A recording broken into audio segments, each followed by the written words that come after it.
నమస్కారం. ఈరోజు మనము 6th class second unit friendship అనే లెసన్ చెప్పుకోబోతున్నాము.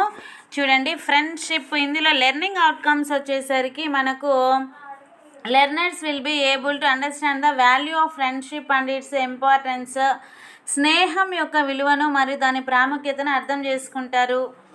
అలాగే ఇంకా ఇందులో మనకు నేర్చుకోవాల్సిన ఈ సరైన ఎక్కడ మనం పంక్చువేషన్ మార్క్స్, తర్వాత differences of background, size, status, identify, understand the vocabulary words, తర్వాత బాండ్ బిట్వీన్ గజరాజ అండ్ బంటి లెసన్కి సంబంధించి ఆపోజిట్ వర్డ్స్, ప్రిఫిక్స్, సఫిక్స్, తర్వాత summarise the story, moral message, right paragraph describing how friendship can bring happiness, ఇవన్నీ నేర్చుకుంటారు. చూడండి, the లెసన్లోకి వెళ్తే the unlikely best friends, ఇందులో మనకు 3 parts ఉంటాయి. అందులో ఫస్ట్ లెసన్ వచ్చేసరికి the unlikely best friends, second one వచ్చేసరికి ఏ ఫ్రెండ్స్ ప్రేయర్ పోయము, థర్డ్ వన్ వచ్చేసరికి ద చైర్. ఇందులో first the unlikely best friends అంటే అనుకోని స్నేహితులు. Let us do these activities before we read. మనము చదవడానికి ముందు ఇవి చేద్దాం. చూడండి, friends are important part of our lives. Why do you think so? Share your ideas with your friend. What do you do when you are with your friends and how do you feel? స్నేహితులు మన జీవితంలో ముఖ్యమైన భాగము అని మీరు ఎలా అనుకుంటున్నారు? మీ ఆలోచనలు మీ స్నేహితులతోటి పంచుకోండి. మీరు మీ స్నేహితులతో ఉన్నప్పుడు ఏం చేస్తారు? మీకు ఎలా అనిపిస్తుంది? ఇది క్వశ్చన్కి ఆన్సరు చూద్దాము. ఫ్రెండ్స్ మనకు ఇంపార్టెంట్, ఎందుకంటే వాళ్ళ హెల్ప్ అనేది మనకు చాలా అవసరము. అలాగే మన హ్యాపీనెస్ కానీ షార్ట్నెస్ కానీ వాళ్ళతో షేర్ చేసుకుంటాము. తర్వాత రెండో క్వశ్చన్ ఇక్కడే, complete the following sentences by writing in shapes given below. Share your completed sentences with your classmates and teacher. One has been done for you. ఇక్కడ ఇవ్వబడిన ఆకారాలలో వాక్యాలను పూర్తి చేయాలన్నమాట. పూర్తి చేసిన వాక్యాలను మీ ఉపాధ్యాయులతో కానీ స్నేహితులతో కానీ పంచుకోవాల్సి ఉంటుంది. చూడండి, ఇక్కడ ఏమి ఇచ్చారంటే ప్లే, ఇక్కడ happy. I play with my friend I feel happy. చూడండి, వీటి యొక్క ఆన్సర్స్ మనం ఇక్కడ చూద్దాం. చూడండి, ఫస్ట్ క్వశ్చన్కి ఆన్సర్ ఇక్కడ చూసుకున్నట్లయితే మనము friends are important to us because they help us in the time of need and share our happiness. When I am with my friends I play with them and I feel very happy. ఇది first వన్కి answer. Second one వచ్చేసరికి చూడండి, play, dance, Singh with my friend I feel happy, supported, understood. ఇవి first second వన్కి answers. Next right, ఇక్కడ next చూసుకున్నట్లయితే the title of the chapter is the unlikely best friends. What can be meaning of unlikely? ఇక్కడ మనకు unlikely అనే పదానికి అర్థం ఏమిటి? డిస్కస్ ఇన్ గ్రూప్స్లుగా చర్చించండి. Then discuss with your teacher. Can you think the some of unlikely friends? Share your answer with your teacher. మీరు అనుకునే స్నేహితుల గురించి ఎప్పుడైనా ఆలోచించారా? దాని సమాధానము మీ ఉపాధ్యాయులతోటి పంచుకోండి. చూద్దాం వీటి యొక్క ఆన్సర్స్ ఏంటో. రైట్, ఇక్కడ మనం చూసినట్లయితే first question, what can you unlikely అంటే అర్థం ఏంటని చెప్పుకున్నాం కదా. The word unlikely means unexpected, అనుకోకుండా. Has the little chance happening. For example, the chapter may be describe a friendship between 2 very different creatures or individuals. Different nature ఉన్న వాటి యొక్క ఫ్రెండ్షిప్నే అన్లైక్లీ ఫ్రెండ్స్ అంటాము. Can you think some unlikely friends? Share your answer with your teacher. Some examples of unlikely friends could be A cat and A mouse. ఊహించని స్నేహితులకు కొన్ని ఉదాహరణలు వచ్చేసరికి పిల్లి మరియు ఎలక. అలాగే లయన్ అండ్ ఏ ల్యాంబ్ అంటే సింహము గొర్రెపిల్ల. Or miser and generous person అంటే ఒక పిసినారి దాతృత్వం గల వ్యక్తి. These pairs are unusual because they are very different from each other. ఈ జంటలు అనేవి ఒకదానికొకటి చాలా భిన్నంగా ఉండడం వల్ల అసాధారణమైనవిగా ఉంటాయి. అంటే వాళ్ళు ఎప్పుడు వాళ్ళ యొక్క భావాలు అనేవి ఒకటిగా ఉండవు, కానీ వాళ్ళ ఫ్రెండ్స్ అయితే ఎలా ఉంటుంది. ఈ విధంగా మనకు ఈ క్వశ్చన్స్కి ఆన్సర్స్ చేయవచ్చు. మనము ఇక్కడ స్టోరీకి సంబంధించి ఇక్కడ పిక్చర్ చూడండి. ఒక ఏనుగు, తర్వాత మావటివాడు. Letters read. స్టోరీలోకి వెళ్తే మనము చూసుకుంటే, Gajaraja the elephant lived in the best booth of royal stables. The king was fond of Gajaraja and he had ordered that elephant should be well looked after. ఇక్కడ గజరాజా అనే ఏనుగు రాజకోటలోని ఒక గుర్రపుశాల అంటే రాయల్ స్టేబుల్స్ అంటారు, అంటే పశువులు ఉండే గది. రాజుగారికి గజరాజు అంటే చాలా ఇష్టం. ఆ ఏనుగుని చాలా జాగ్రత్తగా చూసుకోవాలని ఆజ్ఞాపించాడు అనమాట. ఆర్డర్ అంటే ఆజ్ఞాపించడము. ఇక్కడ బూత్ అంటే రెక్టాంగులర్ స్పేస్, ఒక స్పేస్ లాంటిది అనమాట. అది ఆ స్పేస్ స్టేబుల్కి సంబంధించింది, అంటే యానిమల్స్ ఉండేదన్నమాట. బూత్ అంటే ఒక గది లాంటిది అని అర్థం. ఇక్కడ బూత్ అంటే మీనింగ్ వచ్చేసరికి రెక్టాంగులర్ స్పేస్, ఇక్కడ మీనింగ్ ఇచ్చారు. దాని తర్వాత సెకండ్ పేరా చూసుకున్నట్లయితే, in spite of royal comforts Gajaraja was sad because he had no friends. The mahout or elephant trainer was the only he ever interacted with. ఇక్కడ మొత్తం అన్ని సౌకర్యాలు ఉన్నప్పటికీ గజరాజు చాలా విచారంగా ఉండేది, ఎందుకంటే దానికి స్నేహితులు ఎవ్వరూ లేరు. మావటివాడు అంటే ఏనుగును చూసుకునే అతను మాత్రమే అతనితో ఏనుగుతో మాట్లాడతాడనమాట. సరే, trainer the mahout the elephant trainer was only one he ever interacted with. The mahout was very kind man who served Gajaraja food and gave him a bath in the elephant pond daily. He was a good caretaker but not a friend. అతను ప్రతిరోజు ఏనుగుల చెరువులో దానికి స్నానం చేయించేవాడు. అతను మంచి సంరక్షకుడు, కానీ స్నేహితుడు మాత్రం కాలేకపోయాడు. అన్నీ బాగానే చూసుకుంటాడు, కానీ స్నేహితుడు కాలేడు. ఎందుకంటే చూడండి, I wish I had a friend I can play with, thought Gajraja. One late evening, the dog strayed into the stable. Gajraja could see that the visitor was tired and hungry. He pushed some off. నేను ఆడుకోవడానికి ఒక స్నేహితుడు ఉంటే ఉండేది అని గజరాజా అనుకున్నది. ఒకరోజు రాత్రి సమయంలో కుక్క దారి తప్పి అక్కడికి వచ్చింది. ఆ కుక్క చాలా అలసిపోయి ఆకలితో ఉండడం వల్ల గజరాజా గమనించి ఫుడ్ ఏం చేసింది, he pushed some of the food he was munching towards the dog. The visitor wagged its tail, looked up at the elephant to convey his thanks, and then turned his full of attention to the food in front of him. As soon as he finished eating, he fell asleep. Gajaraju ఆహారాన్ని కుక్క వైపుకు నెట్టాడు. ఆ కుక్క తోక ఊపుతూ ఏనుగును చూసి కృతజ్ఞతలు తెలియజేసింది. ఆ పైన ఆహారాన్ని తిని పూర్తిగా వెంటనే నిద్రలోకి జారుకుంది. నెక్స్ట్ పేరా చూసుకున్నట్లయితే, the next morning the mahout found the stray dog in the stable. He did not mind the dog. He also noticed that Gajaraja seemed to like the company, so he threw some crumbs to the dog, which the animals accepted, wagging its tail. మరుసటి రోజు ఉదయం మావటివాడు అక్కడికి వచ్చాడు పాకలోకి. వీధి కుక్కను చూసి ఏమీ అనలేదు. ఏనుగు కూడా ఆ కుక్క తోడును ఇష్టపడుతున్నట్లు అతను గమనించాడు. అందుకే కుక్కకు కొన్ని ఆహారపు ముక్కలు, క్రమ్స్ అంటే స్మాల్ పీసెస్ ఆఫ్ ఫుడ్ అని ఇచ్చారు కదా, అవి విసిరాడు. ఆ జంతువు తన తోకను ఊపుతూ వాటిని స్వీకరించింది. నెక్స్ట్ పారాగ్రాఫ్ చూసుకున్నట్లయితే, when the elephant went out for a bath, the dog accompanied his friend. Plunging into the water, the elephant gave himself a shower using his long trunk. As the dog watched, the elephant took a trunk full of water and playfully splashed the water on his friend. The dog helped for he hated taking showers. The mahat laughed.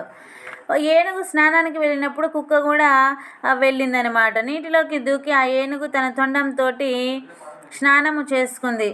కుక్క దానిని చూస్తూ నిలబడేయింది. ఏనుగు తొండం నిండా నీళ్లు తీసుకొని సరదాగా స్నేహితుని పైన చల్లింది. తనకు స్నానం చేయడం ఇష్టం లేకపోవడంతో కుక్క గట్టిగా అరుస్తూ ఆడుకుంటున్నట్లుగా ఇద్దరు ఫ్రెండ్స్ ఒకదానికొకటి చల్లుకుంటూ ఉన్నాయన్నమాట. అది చూసి మావటివాడు కూడా నవ్వుతూ ఉన్నాడు. ఇక్కడ మనకు మీనింగ్స్ వచ్చేసరికి, అకంపెనీడ్ అంటే వెంట విత్ సమ్వన్, అంటే కంపెనీ స్నేహితుడితో కలిసి వెళ్ళడం అనమాట. నెక్స్ట్ ఇక్కడ ప్లంగింగ్ అంటే జంపింగ్ ఇన్ నీటిలోకి దూకడం. నెక్స్ట్ ట్రంక్ అంటే తొండం. స్ప్లాష్డ్ అంటే చల్లడం, నీరు చల్లడం. ఎల్పుడ్ అంటే ఇక్కడ క్రైడ్ అంటే అరవడం అనమాట. నాకు ఇష్టం లేదు నీళ్ళంటే చల్లద్దు అన్నట్లుగా కొంచెం అరవడం అనమాట. నెక్స్ట్ పేజ్ చూసుకున్నట్లయితే ఇక్కడ పిక్చర్ చూడండి, ఇదిగోండి బాగా క్లియర్ కనపడుతుంది. ఏనుగు వాటర్ని చల్లుతుంది, ఇక్కడ కుక్క వాటిని అరుస్తున్నట్లుగా ఆ పిక్చర్లో కనపడుతుంది. Next on their way home, the elephant picked up the dog with his trunk and placed him on his back. The dog was delighted to get a ride. ఇక్కడ డిలైటెడ్ అంటే అర్థం ఏంటంటే హ్యాపీ. ఇంటికి వెళ్ళే దారిలో ఏనుగు తన తొండంతో కుక్కను పైకి లేపి తన వీపు పైన కూర్చోబెట్టుకుంది. ఆ సవారీ దొరికినందుకు కుక్క కూడా చాలా సంతోషంగా ఉందన్నమాట. Next paragraph, a farmer passing by saw the dog Bunty, he yelled. The dog ran to him. The farmer hugged the dog and told the Mahat that he was looking for his dog ever since he disappeared from his house. He was glad he found him now. The Mahat had no objection to the farmer taking the dog home. The farmer tossed a rope round the neck of the dog, saying, "Come Bunty, let's go home."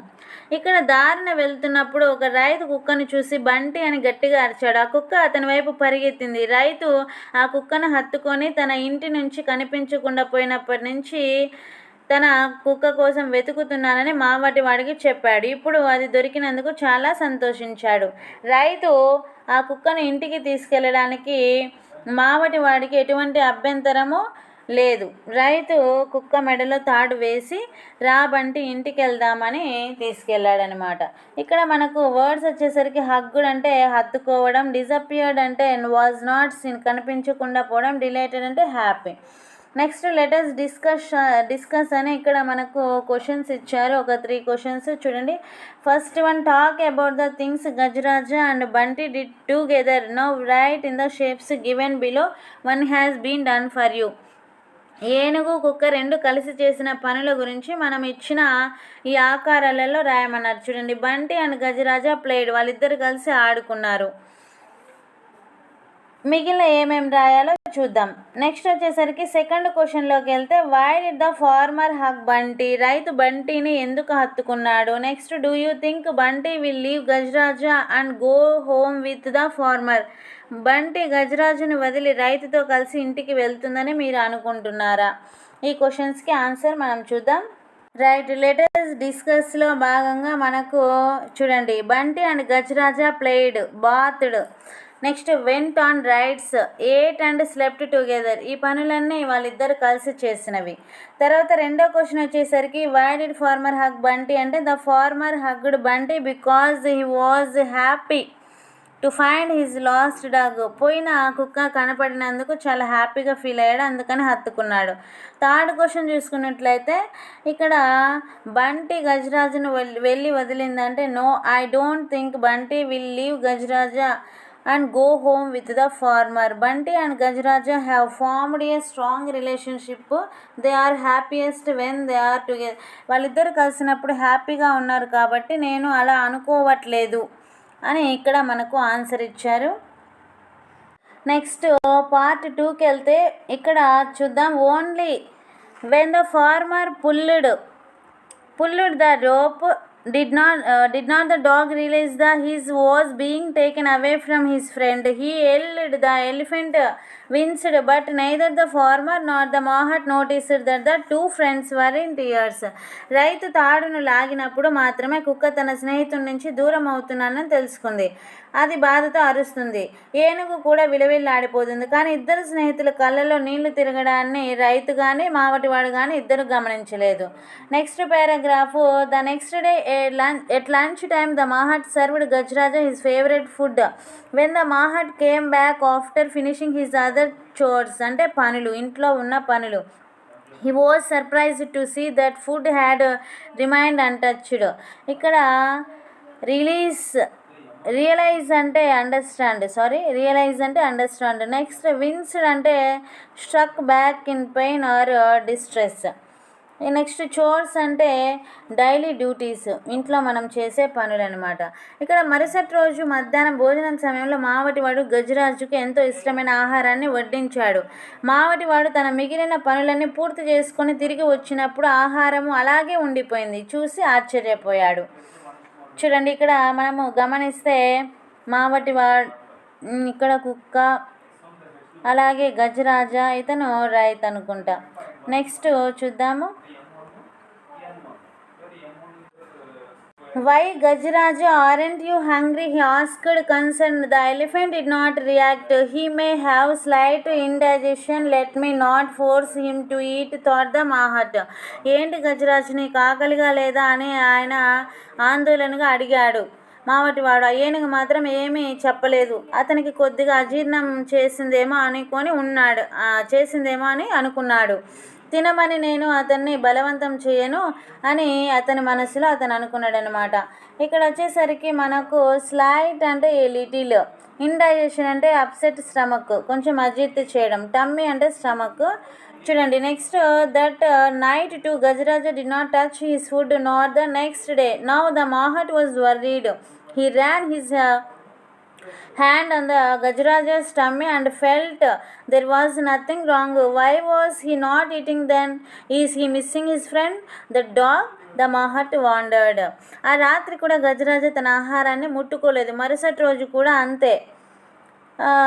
మరుసటి రోజు కూడా ఆ విధంగానే తినకుండా ఉంది. ఇప్పుడు మావటివాడు ఆందోళనగా గజరాజు పొట్టపైన చేతితో ఇట్లా నమిరి చూశాడు. కానీ అక్కడ ఎలాంటి సమస్య లేదు.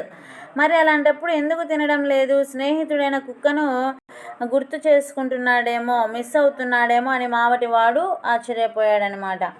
నెక్స్ట్ మనం చూసుకున్నట్లయితే, mean while at the farmers house the dog had also not touched his food ever since he was brought home. ఇక్కడ మనకు రైతింట్లో కూడా కుక్క ఇంటికి తీసుకొని వచ్చినప్పటి నుంచి ఏమి ఆహారం అసలు తీసుకోవట్లేదు. Next, are you missing your friend asked the farmer, remembering the happy look on Bunty's face while sitting on the elephant's back. The I cannot see you go hungry said the farmer. If you miss your friend so much go to him. ఇక్కడ ఏనుగు వీపు పైన కూర్చున్నప్పుడు బంటి ముఖంలో ఉన్న సంతోషాన్ని గుర్తు చేసుకుంటూ, నీవు నీ స్నేహితుడిని గుర్తు చేసుకుంటున్నావా అని రైతు అడిగాడు. నువ్వు ఆకలితో ఉండడం నేను చూడలేను అని రైతు చెప్పి, నువ్వు నీ స్నేహితుడిని దగ్గరికి వెళ్ళిపో అని చెప్పాడనమాట. Next, the farmer remove the rope with which he had tied the dog. The dog through weak sprang to his feet he licked. రైతు కుక్కను కట్టేసిన తాడు విప్పేసరికి ఆ కుక్క బలహీనంగా ఉన్నప్పటికీ ఒక్కసారిగా పైకి లేచి నిలబడి నాకిందనమాట. అంటే కొంచెం స్నేహభావంతో. చూడండి, ఇక్కడ మనకు ఏనుగు కుక్క ఫ్రెండ్స్ అవ్వడం పిక్చర్లో చూస్తున్నాము. అలాగే మావటివాడు రైతు ఫ్రెండ్స్ అవ్వడం చూస్తున్నాము. రైట్. తర్వాత మనం ఇక్కడ చూసుకున్నట్లయితే, the farmer's hand once and then ran. He stopped only when he arrived at the stable. రైతు చేతి నుంచి ఒక్కసారి వెళ్ళిపోయిన తర్వాత మళ్ళీ అది పరిగెత్తుకుంటూ అక్కడ ఉంది కదా, స్టేబుల్ ఉంది కదా, ఆ పాకశాల వద్ద మాత్రమే ఆగింది. Next, the elephant picked up the dog with his trunk and gave him a joyous swing. The mahout was relieved. He quickly brought the food. Both of you eat first, he said. ఏనుగు కుక్కను తన తొండంతోటి పైకి లేపి ఆనందంగా ఊపింది. మావటివాడు ఊపిరి పీల్చుకొని వెంటనే ఆహారాన్ని తీసుకొని వచ్చి, మీరిద్దరు మొదట ఇది తినండి అని చెప్పాడనమాట. ఇక్కడ మనకు మీనింగ్స్ చూసుకున్నట్లయితే, స్ప్రాంగ్ అంటే జంపుడు, జాయ్స్ స్వింగ్ అంటే హ్యాపీగా ఊయల్లాగా ఊగడం అనమాట. రిలీవ్డ్ అంటే thankful, RELIEVED. Next, by then the farmer who had followed the dog joined him. The two of them watched with satisfaction the two friends eating food. It's not only Gajraja who has found a friend, said the Mahat, hugging the farmer. I have also found one. ఇక్కడ అప్పటికి కుక్క వెంబడించిన రైతు కూడా వారితో చేరాడు. ఇద్దరు స్నేహితులు ఆహారం తినడం చూసి వాళ్ళు సంతృప్తిగా చూశారు. స్నేహితుడిని పొందింది కేవలం గజరాజు మాత్రమే కాదు అని మామటివాడు రైతును కౌగిలించుకుంటూ చెప్పాడు. నాకు కూడా ఒక స్నేహితుడు దొరికాడు అని ఇద్దరు హగ్ చేసుకున్నారు. ఈ విధంగా మనకు 6th క్లాస్ సెకండ్ లెసన్ ఫ్రెండ్షిప్కి సంబంధించి అన్లైక్లీ ఫ్రెండ్స్ అనేది కంప్లీట్ అయిపోయింది. వీటికి సంబంధించి లెటర్స్ డిస్కస్ అని ఇక్కడ 2 క్వశ్చన్స్ ఇచ్చారు. చూడండి, why did Gajaraja not eat his food? అతను ఎందుకు గజరాజ ఎందుకు ఫుడ్ తినలేదు? Next, who were friends at the end of the story? చివరికి ఎవరు ఫ్రెండ్స్ అయ్యారు? Why did Gajaraja not eat food అంటే చూడండి, Gajaraja did not eat food because he was sad and missed the friend Bunty the dog. Second one, who were friends అంటే at the end of the story Gajaraja Bunty were friends. Additionally the mahout and the farmer are also become friends. ఈ విధంగా second లెసన్కి సంబంధించి story complete అయిపోయింది. Letters discuss అయిపోయింది. Next మనము letters think and reflect అనేది next వీడియోలో చూద్దాం. Thank you friends. Subscribe my channel.